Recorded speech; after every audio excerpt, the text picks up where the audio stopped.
Chicos, en este nuevo vídeo estaremos aprendiendo un poco más sobre nuestro idioma español. En esta ocasión vamos a ver lo que se conoce como accidente del verbo. Pero, ¿a qué llamamos accidente de voz del verbo?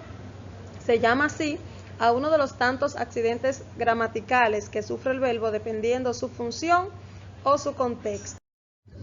El verbo como tal sufre diversos accidentes gramaticales. Puede ser de persona, de número, de modo, de aspecto, de tiempo y de voz. Cuando el verbo sufre un accidente de voz, lo puede sufrir de dos formas, en voz activa o en voz pasiva. Ahora, la voz activa es cuando el sujeto gramatical es quien realiza la acción. Por ejemplo, Matías pateó la pelota. En voz pasiva, el sujeto gramatical es quien recibe la acción, es decir, el objeto sobre el que se actúa. Por ejemplo, la pelota fue pateada por Matías.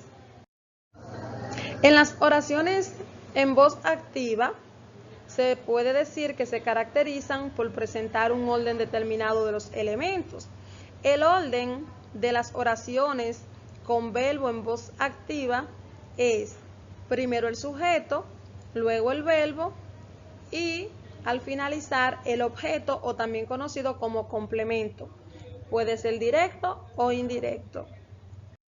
A diferencia de la voz activa, la voz pasiva entonces se caracteriza por presentar el siguiente orden: sujeto paciente, más el verbo ser, más el participio y por último el complemento agente. Eso es en el caso de este ejemplo que estamos presentando. En este caso, la tarta fue comprada por mi hermana. Tenemos ahí el orden de sujeto paciente, encontramos el verbo auxiliar más el participio. Recordando que los verbos en participio son aquellos son aquellos que no se conjugan y que tienen sus terminaciones en ado, ido y algunas excepciones como el so, to, cho. Un ejemplo de una oración en voz activa es: un informante anónimo delató a los asaltantes. Ahí encontramos la nomenclatura presentada en lo anterior. Encontramos el sujeto, encontramos el verbo y encontramos el objeto o también conocido como complemento. En voz pasiva, esa misma oración diría: los asaltantes fueron delatados por un informante anónimo.